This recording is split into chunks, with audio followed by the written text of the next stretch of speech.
자, 이제 보험의 기본 원칙에 대해서 설명드릴 텐데요. 먼저 대수의 법칙이 나옵니다. 대수의 법칙은 대량적으로 관찰, 일정한 비율이 통계. 통계라는 말이 나오면 여러분 대수입니다. 대수. 이 대자가 큰 대자를 의미하는 거고요. 숫자는 수, 1, 2, 3, 4 할 때 그 수를 말하는 겁니다. 큰 수의 법칙이다. 저희가 유의미한 통계가 되려면 분모가 아주 커야겠죠. 그것을 의미하는 게 바로 대수의 법칙입니다. 예를 들어 내 4인 가족 중에 한 명이 암에 걸렸다. 그러면 전 국민이 암에 걸릴 확률은 4분의 1이다. 이것은 의미가 없는 통계죠. 4명밖에 관찰하지 않았기 때문입니다. 하지만 보험은 그렇게 소수를 가지고 통계를 측정하면 안 됩니다. 부정확하기 때문이죠. 그래서 대수의 법칙이 모든 보험에 적용되는 아주 중요한 원칙입니다. 문제에 아주 잘 나오죠. 대량적으로 관찰한다. 통계라는 말이 나오면 그냥 대수의 법칙을 떠올리시면 됩니다. 두 번째로 나오는 법칙이 수지상등의 법칙인데요. 숫자가 바로 수입보험료의 숫자입니다. 수입, 지자는 지출보험료 할 때 지자입니다. 고객들로부터 받은 수입보험료는 고객들에게 다시 지급되는 보험금과 그 금액이 일치하여야 된다라는 게 바로 수지상등의 원칙이죠. 정말 문제 풀기 좋은 게 시옷, 숫자의 시옷이랑 지자의 지읒, 이것이 바로 지문 그대로 나옵니다. 숫자의 동그라미, 지자의 동그라미 하시면 수지상등의 원칙은 절대 헷갈리실 게 없다. 그렇게 기억을 해주시면 됩니다. 세 번째로 나오는 게 이득금지의 원칙인데요.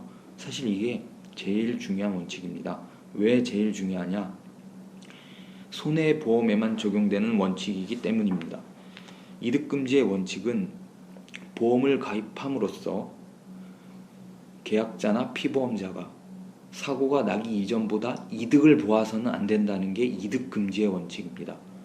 보험을 가입해서 사고가 났더니 사고가 나기 전보다 이득을 보면 일부러 사고를 조작하는 일이 엄청나게 많이 벌어지겠죠. 그래서 손해보험에서는 이득금지의 원칙을 철저하게 적용하고 있습니다. 반면 생명보험은 이득금지의 원칙이 적용되지 않습니다. 왜냐하면 생명보험에 가입해놓고 내가 일부러 죽는다거나 내가 일부러 아프거나 그런 것은 사람으로서 조작하기가 굉장히 힘든 부분이죠. 죽고 싶다고 해서 죽는 그런 사람은 굉장히 드물죠. 죽고 싶어도 살 수밖에 없는 게 인간이기 때문에 이득금지의 원칙은 생명보험에는 적용되지 않습니다. 예를 들어 제가 암에 걸려서 치료비를 2천만 원 썼는데 암보험을 1억을 가입했다.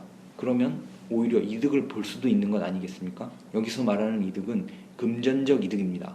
물론 암에 걸림으로써 정신적으로 또 가족들이 정신적으로 많이 힘들었겠지만 금전적으로는 이득을 볼 수가 있죠. 그게 바로 생명보험입니다.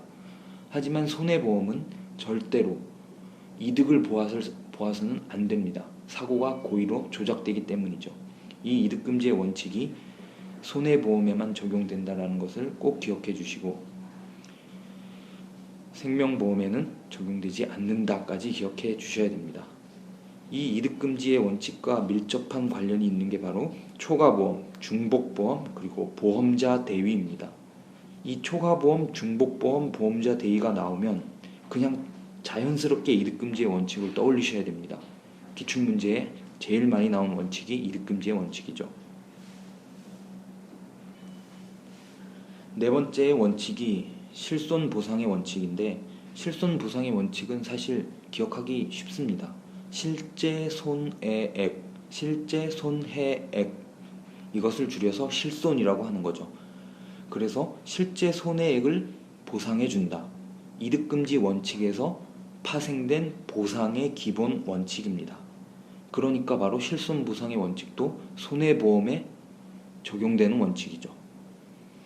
다섯 번째가 비례보상의 원칙입니다. 비례보상의 원칙도 엄밀히 따지면 손해보험에서 적용되는 원칙입니다. 보험 가액에 대해서 보험 가입금액 비율로 보상한다는 원칙인데요. 쉽게 말하면 이런 거죠. 공시지가, 보험 가액이라고 표현하죠.